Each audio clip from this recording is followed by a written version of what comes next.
การเชื่อมต่อสัญญาณ AP โหมดสำหรับเครื่องพิมพ์สติกเกอร์รุ่น NLP928W สแกน QR Code เพื่อติดตั้งแอปพลิเคชันสำหรับการพิมพ์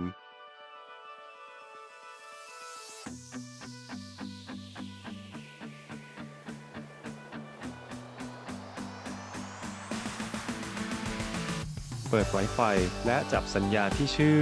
HF-LPT270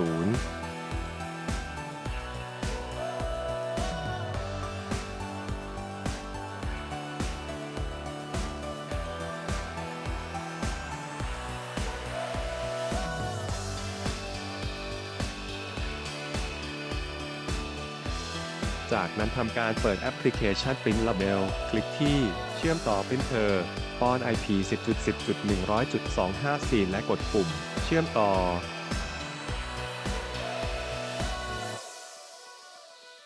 สำเร็จแล้วให้ทำการสร้างฉลากโดยกดปุ่มสร้างฉลากจากนั้นกำหนดขนาดตามฉลากที่ใช้งาน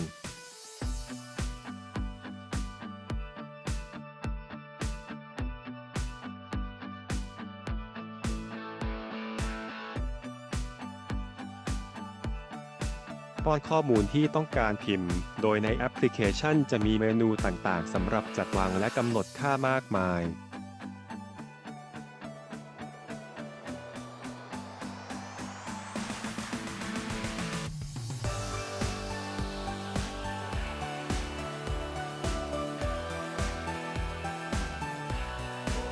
เรียบร้อยแล้วให้ทำการกดปุ่มพิมพ์เพื่อกำหนดการพิมพ์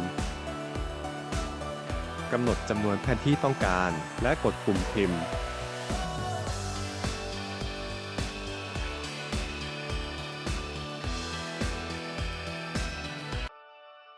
ขั้นตอนการเชื่อมต่อกับสัญญาณเราเตอร์ Wi-Fi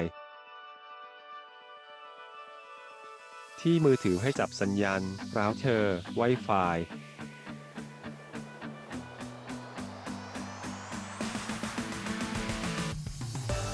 จากนั้นเปิดแอปพลิเคชันและเปิดเมนูการเชื่อมต่อเครื่องพิมพ์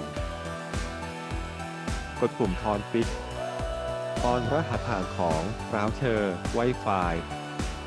จากนั้นให้ไปที่เครื่องพิมพ์เพื่อเตรียมจับสัญญาณโดยกดปุ่มปิกติดต่อกัน3 ครั้งเครื่องจะพิมพ์สัญญาณออกมา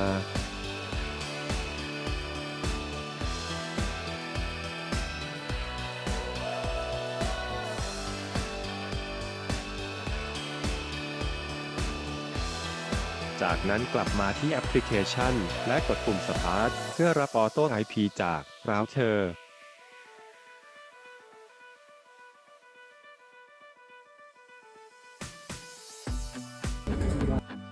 เมื่อเครื่องพิมพ์รับ IP แล้วจะทำการพิมพ์หมายเลข IP ออกมา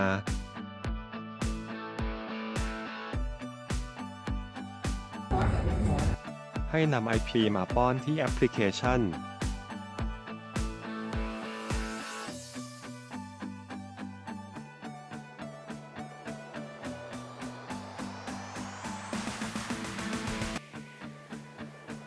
จากนั้นกดปุ่มเชื่อมต่อเมื่อเชื่อมต่อสำเร็จก็สามารถทำการสั่งพิมพ์ได้เลย